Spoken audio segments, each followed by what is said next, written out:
Have you ever come across something on the road or avenue that just scared or impressed you? If so, stay tuned for 2 unmissable cases today. The first concerns an incident on Route 12 between the Zarate Largo bridges in Entre Rios province. And finally, something that happened on Rivadavia Avenue, very close to General Paz, and where the main character shows us a photo that confirms that maybe what they saw was real. I'll give you the number where you can send me your paranormal experience in audio format, and also before we begin, I'd like to thank once again everyone who supports the channel, whether by sharing, leaving likes, commenting, through PayPal, through Cafecito, and all the members who have joined recently. We really are a lot. So, endless thanks to all of you, because thanks to this, the channel keeps going and gets a little bit better every day. Friends, now let's get started with this new paranormal story. Hope you enjoy it. My name is Luis, and I want to tell you a story that marked my life, my way of thinking, and my beliefs about the paranormal. I'm from the province of Misiones, and a few years ago, I'd say about 8 or 10 years ago, something happened to me during a trip. Something that didn't have an explanation at the time, and even today, no matter how many theories I come up with, I'll never have a definite answer. Back then, because of work, I used to travel to Buenos Aires quite often, and most of the time I stayed there, or we stayed there as a family, in the town of San Fernando. One of these many times, after finishing everything, we started heading back home. Normally, we would leave San Fernando at midnight, mainly to travel calmly and with less traffic. And it turned out that we got everything ready, got in the car, and left without any problems. The detail, which I haven't mentioned until now, is that at that time I was traveling with just my wife and our 8-month-old baby. We knew that, fortunately, the road was in perfect condition. And I say this specifically because during the weeks and days leading up to our trip, there had been a series of very, very heavy rains in Entre Rios specifically, and there were areas that were flooded. And so, from San Fernando we took Route 9, then in Zarate Route 12 to cross into Entre Rios, and from there head toward Misiones. That night we crossed the first bridge. It was around 1:30 in the morning and our baby started crying non-stop. And then my wife told me that the baby bottle was left in the basket, where we had everything organized, and the basket was in the trunk. So, without thinking much, and just before reaching the second bridge, I looked for a spot on the side to stop, get the baby bottle, prepare it, and after the baby finished eating, continue with the trip. I assure you, we never imagined experiencing anything like this in our lives. On that road and on a route we had taken countless times, both going and coming back. And at every time you can possibly imagine. I remember perfectly, and it's a very important detail. Because of the rains, as I mentioned to you, you could clearly see how the water had taken up a lot of space in many places. And the area where we had stopped, the fields along this part were covered with water. Therefore, there were no people who could come or go through this place except, of course, for the road. I find a safe, comfortable spot, turn on the hazard lights and stop. I never turned off the car, so the lights were on. I get out to grab the things and prepare the baby bottle. When I open the back gate of the car and start looking for everything, I hear someone greet me. It was a female voice. I lean over to the side, right by the field where it was full of water, and I see a woman standing with a little boy next to the car. And they were holding hands. The little boy was small, he must have been about 4 or 5 years old, not much older. I looked at her, greeted her, and that's when she immediately asked me, please, if we could take them to Sabas, which is a town located about 90 kilometers from where we were. And even though it was on our way, I couldn't take them. Our car was packed. My wife sat in back with the baby's car seat and the front passenger seat was taken. I was carrying quite a few things that made it completely impossible to take more people. I told him no, apologized, and said it was impossible. Then, right after I said that, I looked for about 3 or 4 seconds, not much more than that, inside the trunk. And when I looked back, they were gone. Could they have left on foot? No, because we would have seen them. They didn't go forward or backward. It was impossible for them to go to the sides because everything was flooded, and the only other option was for another vehicle to stop and take them, but that didn't happen.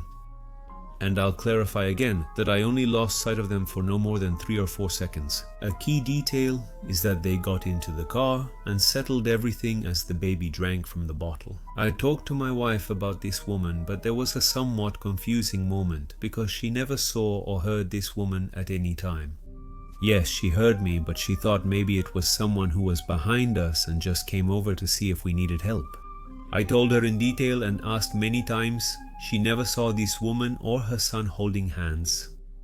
At that moment, I was pretty confused and also a little sad. I got scared because I started thinking about it. Why are these two souls still on Route 12 in that place asking for help? Since when? What happened to them? And what do they feel being lost between two worlds? I kept shining the light, I kept shining the light, I kept shining the light, I kept shining the light. I went 100, 200, 300 meters and it disappeared. It disappeared, and even now talking about it gives me goosebumps. My name is Javier, and I want to share something that happened to me one night in November 2024. This is the first time I'm discussing this, as until now only 2 people knew, my wife, who was with me, and myself.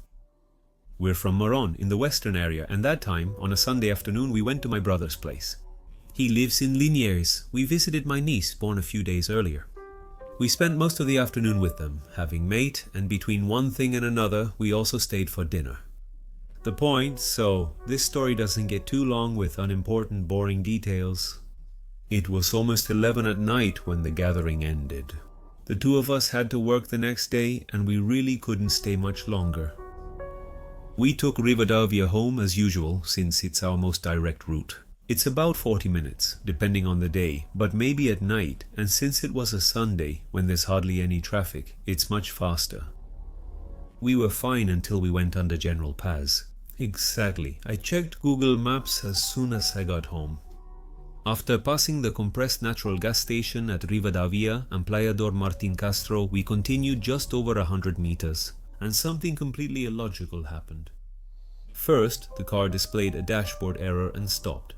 I have no idea about mechanics. In fact, the car at that moment was 7 months old. It was practically brand new. And with this, I don't mean that it can't have problems, but obviously it's more unlikely. We were stopped on Rivadavia, right next to the curb, right next to the Sarmiento train tracks, and the car wouldn't start. I tried dozens of times and it was impossible. It was dead. To make things worse, the area was unpleasant and deserted with almost no traffic. Let's remember it was a Sunday, almost 11:30 at night. The only thing we could do was call the insurance tow truck. But the bad thing was that they usually take quite a while, and I figured that since it was Sunday, the wait would be even longer. Not wanting to leave the car alone, I had an idea. Call a tow truck and a taxi or rideshare so my wife can go home. Meanwhile, I'd wait at the gas station on the corner and watch the car until roadside assistance arrived. So I called the tow truck and they told me the wait would be about 3 hours. It was pretty rough, considering I had to get up at 5 in the morning to go to work. But well, there wasn't much of a choice. And this is when things got really strange. When we were getting out of the car to go to the gas station to wait for the cab, for my wife, a little boy and an older man appeared right next to the fence that separates the houses. My wife saw them first and got scared, quickly getting back in the car and closing the door. I was outside, so I kept looking at this man and he was the one who greeted me. Slightly nodding my head, I walked in front of the car, greeted him, and asked if they needed anything. They didn't seem like bad people, but you never know, and considering the situation, you can imagine that I got a little scared. The man looked to be about 55 or 60 years old, and the boy was around 8 or 9 years old, no more than that. Both of them were dressed quite well, so I almost ruled out the idea that they lived on the street. Another thing, and I thought about this at the time, was wondering where they had come from, because they weren't there when we stopped with the car, and we didn't see them arrive at any point either. This man didn't answer my question, but he shook his head as if saying they didn't need anything. The boy, however, kept staring at my wife, who glanced at me several times, and I realized that he wasn't going to get out of the car for anything in the world. I told the man the car broke down and we were waiting for a tow truck, but he never replied. He neither spoke nor looked at me, though the boy did. When I spoke, the boy stared at me, then looked back at my wife. Right now, I want to ask everyone listening, What would you do in this situation? Because I had no intention of having problems with anyone, and I couldn't kick them out either. One option was to call the police, but I wasn't sure if this was necessary. I insist that neither of them, not even the man, seemed dangerous. Their faces actually showed calmness. And what happened when I walked up to the passenger window was very strange. I stood right in front to block the boy's view of my partner, something that was getting a bit uncomfortable. At that moment, the man stared at me and asked me as if he hadn't heard anything I had just told him. If we needed help? I looked at him thinking it was obvious that I wasn't doing very well. I had already told him what happened, which wasn't much, but since they said nothing, that's what I thought of. I replied that it wasn't necessary because the tow truck was on its way. And that's when the little boy, with a tiny voice we'll never forget, not because of something bad, but quite the opposite. He looks at me and tells me that the car is working now. I looked at the man, and he, with a smile he hadn't shown until then, greets me again, nodding his head. At that moment, my wife knocks on the window and asks me to please get in the car and that we should call the police. I got in. I didn't want to call the police. We discussed it quietly, finding it both terrifying and amazing. When we looked to the side, they were gone. I looked in the mirrors, through the windows, but they had disappeared.